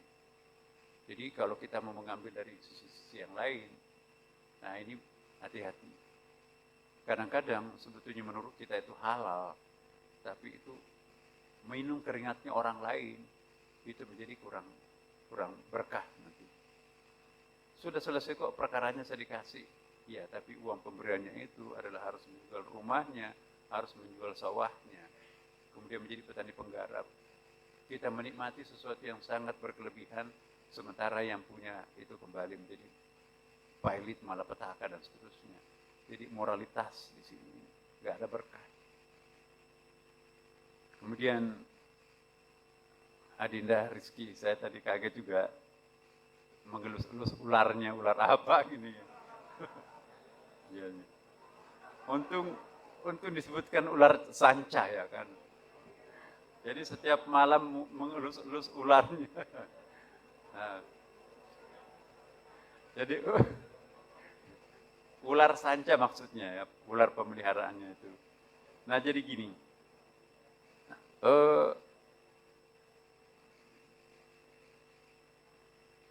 confidence, apa itu ya? Psikologi itu bahasa Inggrisnya itu confidence, kepercayaan diri. Ada orang punya kepercayaan diri setelah mencium tangan ibunya, bapaknya. Dapat pelayan, nak hati-hati nak, perkaranya orang ya. Jangan menzalimi orang. Dia akan pede itu. Percaya dirinya kuat itu. Ada lagi istrinya. Nah, mohon didoakan ya. Sesudah salat duha nanti saya akan memutuskan perkara ini. Ini bagaikan si malakama ini. Kalau saya pun menangkan yang satu, bahayanya risikonya banyak. Tapi kalau ini yang saya menangkan sama risikonya. Saya akan tetapkan apa keputusan kelompok hakim nanti. Pasti ada risikonya. Risikonya menjadi hakim itu pasti ada risikonya itu kan. Maka itu mintalah penguatan diri kepada istrinya. Ada lagi yang nggak punya, mungkin tidak memperoleh legitimasi dari bapaknya atau istrinya. Ya ular sanca tadi itu. Ular sancanya dielus-elus ya. Dia bukan berdoa, bukan menuhankan ular sanca. Dia bersahabat dengan alam kan. Alangkah miskinnya seseorang itu kalau sahabatnya hanya manusia. Ya, sahabat itu alam semesta ini. Siapa yang kenal Profesor Baharudin Lopa? Naikkan tangan. Diragukan kehakimannya kalau nggak tahu siapa Baharudin Lopa. Dia adalah mitos ya, bagi para jaksa itu ya. Disertasinya tentang apa konsep hukum laut itu ya. Masyarakat Mandar, coba baca disertasinya. Masyarakat Mandar itu sebelum pergi melaut, dia menenggelamkan kakinya sampai ke lutut di air. Kira-kira nunggu 2, 3, 4 menit. Ada pesan, oh silahkan melaut. Atau sebaliknya, jangan melaut. Tapi ini kan cuaca terang. Cuaca terang, tapi di laut bebas nanti itu akan terjadi perubahan cuaca. Jadi pulang bawa nasi bungkus. Tanya istrinya, kenapa pulang Pak? Ini ada pesan di laut bebas terjadi perubahan mendadak cuaca di situ. Orang yang tidak punya persahabatan dengan laut, nekat pergi melaut cari ikan, langit terang. Tapi orang yang punya persahabatan dengan laut, dapat pesan dari laut, jangan berangkat. Nah, akhirnya orang yang berangkat melaut itu, tenggelam perahunya, dia pun juga hampir mati. Sedangkan yang mendapatkan pesan-pesan dari sahabatnya laut itu, dia nggak korban, perahunya tetap besoknya baru melaut. Jadi melakukan upacara persahabatan dengan laut itu bukan bid'ah. Nabi bersahabat dengan mimbar. Ya, ada hadisnya kan? Ada perempuan. Ya Rasulullah, boleh nggak saya gantikan mimbar? Masa mimbarnya masih batang kurma, pelapa kurma kumuh? Umat Islam sudah besar kok. Boleh. Menjelang salat Jumat datanglah budaknya tukang kayu itu membawa mimbar. Jamaahnya sudah banyak tuh. Ayo di akhir nih dibongkar mimbarnya. Lalu pasang mimbar kayu itu, menangis di situ. Nabi, kalian mendengarkan suara isak tangis? Iya ya Rasulullah. Yang menangis adalah bekas mimbar saya. Masih ingin aku duduki menyampaikan khutbah, tapi harus diganti oleh mimbar yang lebih bagus. Lalu Nabi pergi. Wahai sahabatku, apa yang kamu minta? Mau enggak aku doakan, engkau akan saya tanam di pinggir kali, engkau akan tumbuh. Mujizat Nabi kan ya. Atau engkau nanti akan hidup memberi makan para penghuni surga. Jawabannya bisik-bisik. Bertanyalah salah seorang sahabat. Jawabannya apa Rasulullah? Dia memilih untuk memberi makan para penghuni surga. Sahabat yang bertanya, dia pikul bekas mimbar itu ke rumahnya. Ini bukan mimbar biasa. Dia bisa menangis dan dia penghuni surga. Di depan Rasulullah.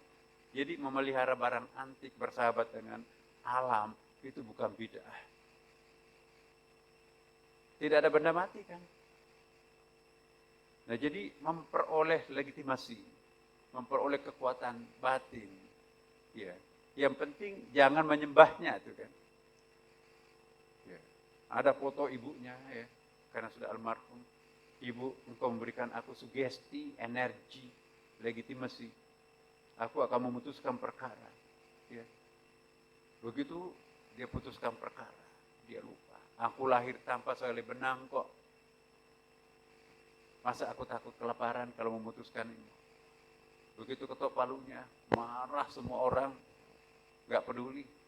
Malah dipromosi menjadi ketua Mahkamah Agung misalnya. Jadi contoh Pak Bardin lupa itu bahwa memperoleh legitimasi psikologis dari sesuatu atau dari seseorang itu seni dalam menjalani kehidupan. Yang penting jangan menyembahnya, kata musyrik. Ya. Telepon, Pak, tolong didoakan ayah ini ada persoalan. Oke nak, salat duha. Dia doakan anaknya, anakku akan memutuskan persoalan. Melalui hubungan telepatis, energi itu dikirim kepada anaknya. Anaknya itu cerdas berpikirnya. Kenapa? Karena doa orang tuanya. Umat beragama percaya itu kan. Nah, yang ketiga, Adinda Fitrian, ya, betul hukuman mati itu memang kontroversi sekarang ini. Sebetulnya kalau kita lihat filsafat hukum Islam itu, dulu ada perbudakan kan. Setiap pidana berat itu harus membebaskan budak. Misalnya bersumpah palsu, bebaskan budak. Ya. Membunuh mungkin karena ada alasan tertentu, salah satu diantaranya bebaskan budak. Hampir semua hukum-hukum yang berat itu membebaskan budak. Lama-kelamaan budak itu pasti habis ya kan. Jadi tujuan itu adalah untuk membebaskan perbudakan. Bukan melegitimasi perbudakan. Banyak orang salah paham membaca Quran. Wah itu kan Quran melegitimasi perbudakan. Justru kalau membaca filsafat hukum Quran itu, penetapan hukum membebaskan budak itu selalu ada nomor 2. Misalnya kita kafarah, sebentar lagi bulan Ramadan ini, ada yang pengantin baru kan, nggak tahan, akhirnya berhubungan suami istri di bulan Ramadan. Maka itu hukumannya itu harus membebaskan budak atau berpuasa 2 bulan berturut-turut atau apa gitu kan. Budak itu akan dihabiskan oleh Islam dengan cara penebusan. Tapi kalau nggak ada budak lagi, maka kita perlakukan urutan keduanya hukum itu. Jadi maqasid syariahnya hukum perbudakan itu untuk menghilangkan perbudakan, bukan melegitimasi perbudakan. Hukuman mati misalnya. Coba kita lihat hukuman mati itu kan. Man qatala mu'minan man qatala nafsan bighairi nafsin aw fasadin fil ard faka'annama qatala an-nasa jami'an. Wa man ahyaha faka'annama ahya an-nasa jami'an.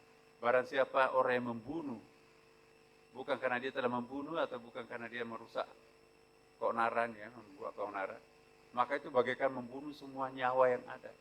Barang siapa yang menghidupkan satu nyawa, maka seperti menghidupkan semua nyawa-nyawa yang lain. Inilah yang dijadikan dasar oleh orang yang berpendapat bahwa hukum mati itu tidak ada. Karena memang ada hukuman mati dalam Islam, dalam Al-Quran, tapi tujuannya itu sebetulnya untuk mengeliminir kekerasan-kekerasan itu. Maka hukumannya adalah hukuman mati. Kalau orang itu bisa berubah, maka sidus syariahnya itu bisa dirubah tanpa harus membunuh, melayangkan mayatnya, melayangkan nyawanya orang, maka itu bisa. Ya kan?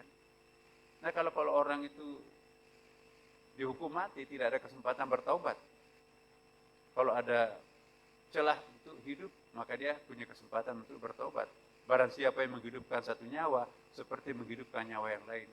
Tapi jangan membiarkan orang itu hidup, tapi kalau memperkaya malapetaka masyarakat nanti akan datang. Jadi itu tergantung maqasid syariah.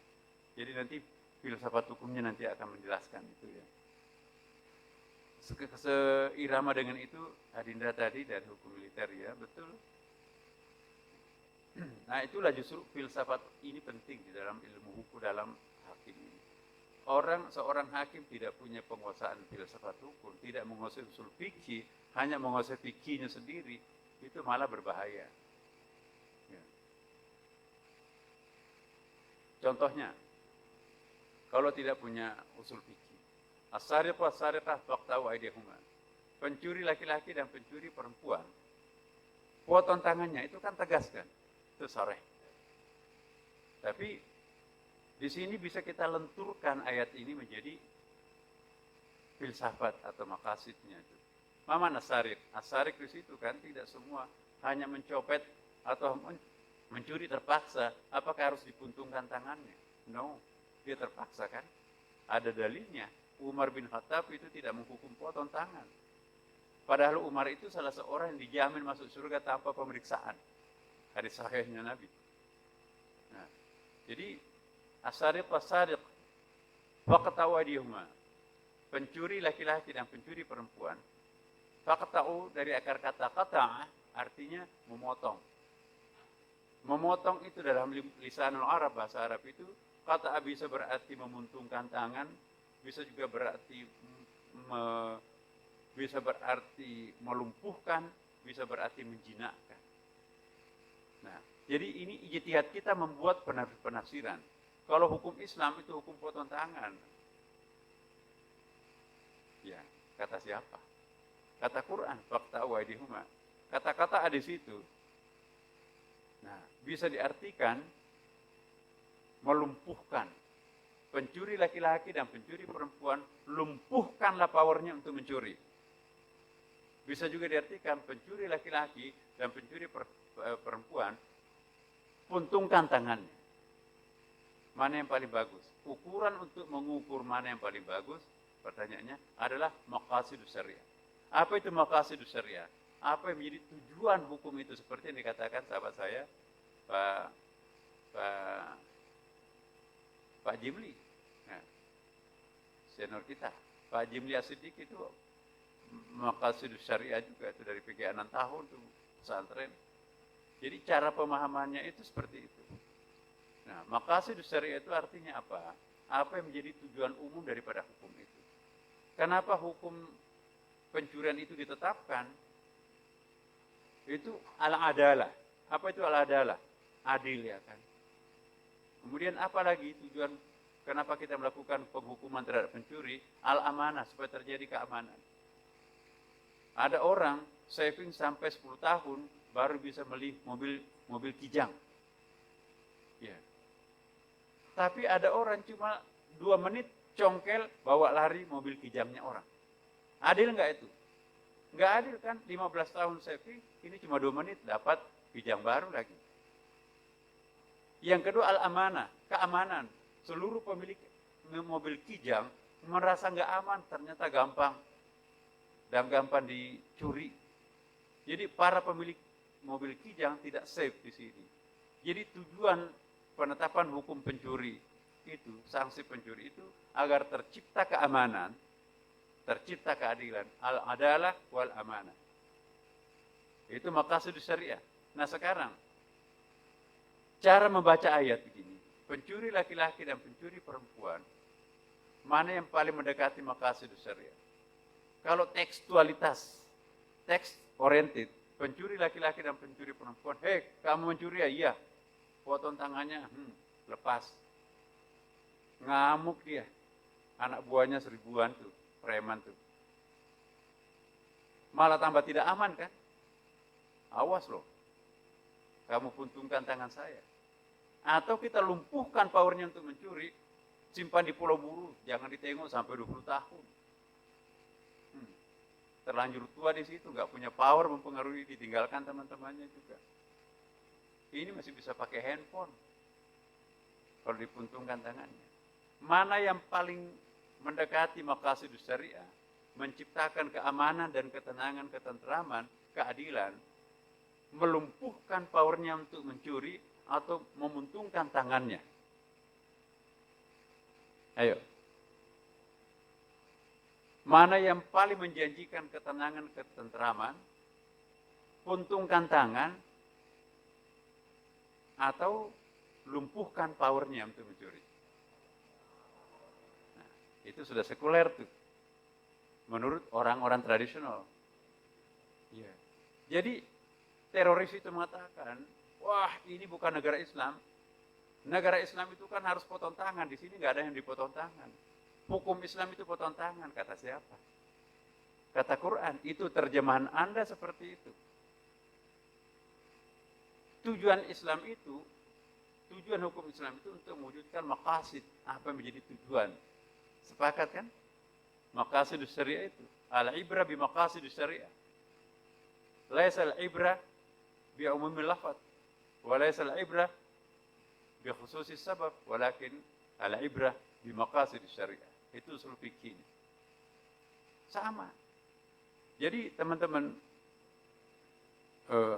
hakim itu bukan robot, tapi hakim itu punya kemampuan untuk berijtihad. Tidak boleh menjadi hakim kalau tidak punya kemampuan ijtihad. Tapi ijtihad itu pun juga harus diikat oleh kaedah-kaedah berijtihad. Jangan pikiran bebasnya tanpa diikat oleh sebuah rambu-rambu tertentu, itu bukan usul fikih. Usul fikih itu ada kaedahnya kan ya. Nah, ada dawabitnya. Nah, maka itu teman-teman dari hakim agama tahu persis itu ya. Tapi saya kira ini juga berlaku dalam filsafat hukum umum juga. Maqasid syariah itu sangat penting. Ya. Jadi kesimpulannya bahwa jangan terlalu tekstual oriented dalam memutuskan perkara. Kita punya celah tertentu untuk bagaimana maqasid syariah itu diwujudkan. Kalau teksnya seperti ini, puntungkan tangan. Saya ingin bertanya, apakah tujuan hukum Islam tentang pencurian itu untuk memuntungkan tangan orang?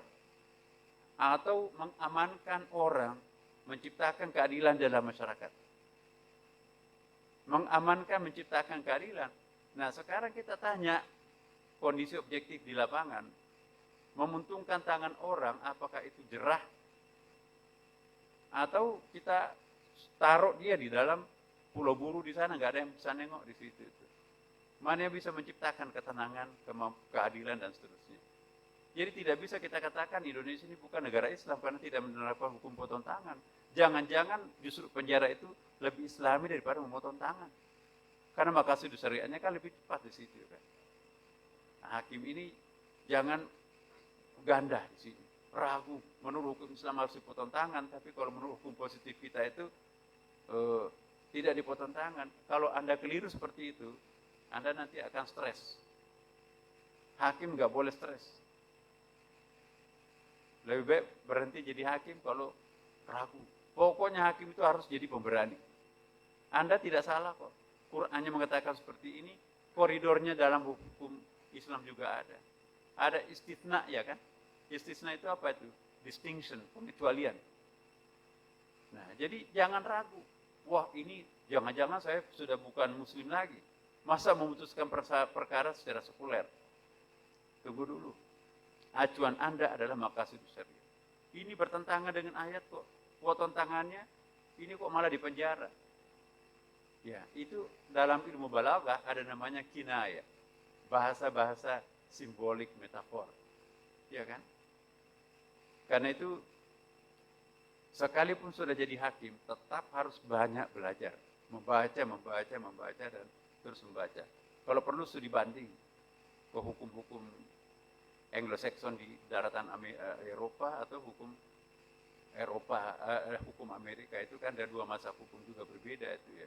Perbandingan hukum itu dalam setiap negara, misalnya kontinental country ya, negara-negara daratan dan negara-negara maritime culture seperti kita di Indonesia ini kan filosofinya itu berbeda tuh. Basic culture kita ini kan maritime culture, egalitarian tuh kan. Tapi kalau basic culture mereka itu adalah kontinental. Stratifikasi sosialnya bertingkat-tingkat. Ingat ketika Rasulullah mendapatkan wahyu, kasta-kasta orang Arab itu ada 12 kasta. Stratifikasi struktur masyarakatnya, mulai budak yang paling rendah, budak perempuan ajami non-Arab kayak TKW itu.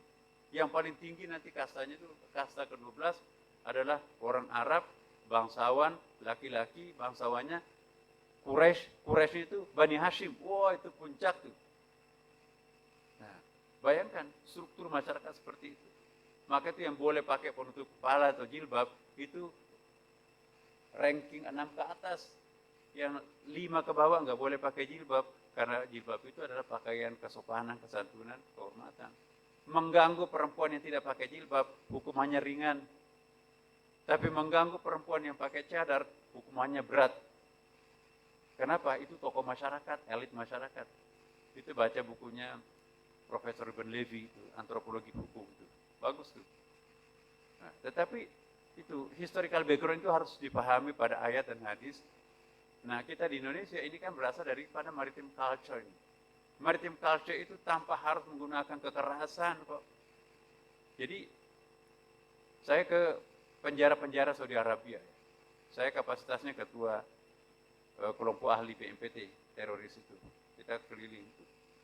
Saya cari orang Indonesia satu pun saya tidak temukan di penjara-penjara di Riyadh dan di Madinah. Saya tanya supirnya, kok kenapa nggak ada orang Indonesia? Ini kaget. Saya juga heran, Pak. Warga negara yang paling besar di Saudi Arabia itu Indonesia itu. Lebih 2 juta orang. Tapi orang di penjara ini nggak ada di Indonesia, nggak ada orang Indonesianya. Yang ada itu Mesir, Pakistan, Afrika yang hitam itu. Nah, negara-negara maritim culture ini itu potensi pelanggaran hukumnya lebih tinggi. Sedangkan maritim culture di sini kan terbiasa dengan setiap pulau itu bebas menambatkan perahunya, bebas mengambil air tawarnya di sungai, bebas mengambil api untuk masak ya dulu kan, itu filosofinya itu. Makanya itu Indonesia tanpa harus menggunakan hukuman mati, itu kejerahan masyarakatnya itu bisa lebih gampang. Maka itu di sini di Indonesia nggak pernah ada nabi, tidak perlu nabi di Indonesia. Cukup ustadz sudah lebih santun daripada orang Arab yang di sana langganan nabi kan. Makasih.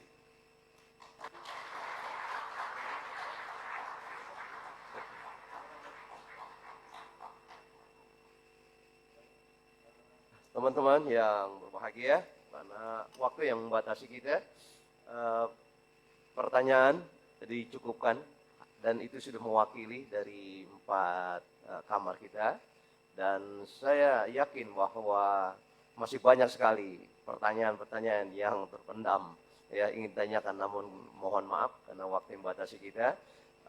Akhirnya kami selaku moderator ada beberapa catatan penting yang perlu sampaikan.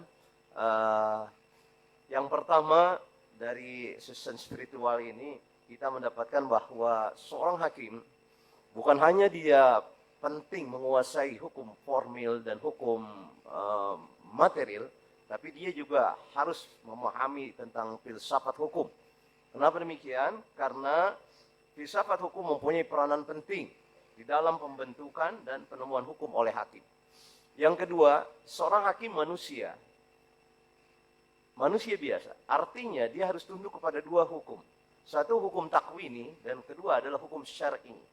Apabila bertentangan antara hukum takwini dengan hukum syar'i, maka menurut saudara meskipun berbeda di antara 1, 2, 3 jawaban, namun menurut Bapak kita nih harus didahulukan hukum takwini. Kenapa demikian? Karena memang hukum syariah itu diturunkan adalah sebagaimana statement dalam istinbat hukum yang sering kita ungkapkan, maqasidus syar'iyyah li maslahatil 'am, bahwa maksud hukum Islam diturunkan itu adalah untuk kemaslahatan umum. Dan yang ketiga, catatan ketiga dari kami moderator, seorang hakim kita semua di samping perlu menguasai ilmu-ilmu hukum, perlu juga mempunyai spiritualitas yang tinggi. Kenapa demikian? Artinya apa? Kita harus membersihkan pikiran-pikiran kita yang negatif, yang akan bisa juga kita bisa berintegritas. Jadi spiritualitas melahirkan integritas. Mudah-mudahan kita semua menjadi hakim-hakim yang bukan hanya cerdas, tapi berintegritas.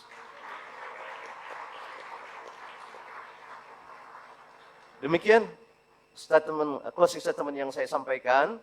Kemudian diinformasikan kepada seluruh siswa bahwa di luar sudah tersedia kopi dan snack. Alhamdulillah. Ada 5 meja di luar sana.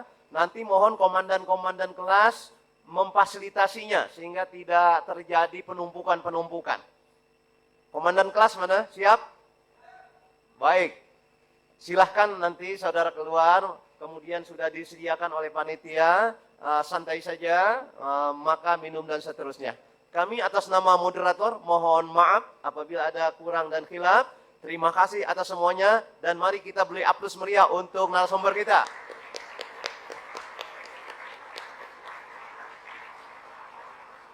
Kurang lebihnya mohon maaf. Assalamualaikum warahmatullahi wabarakatuh.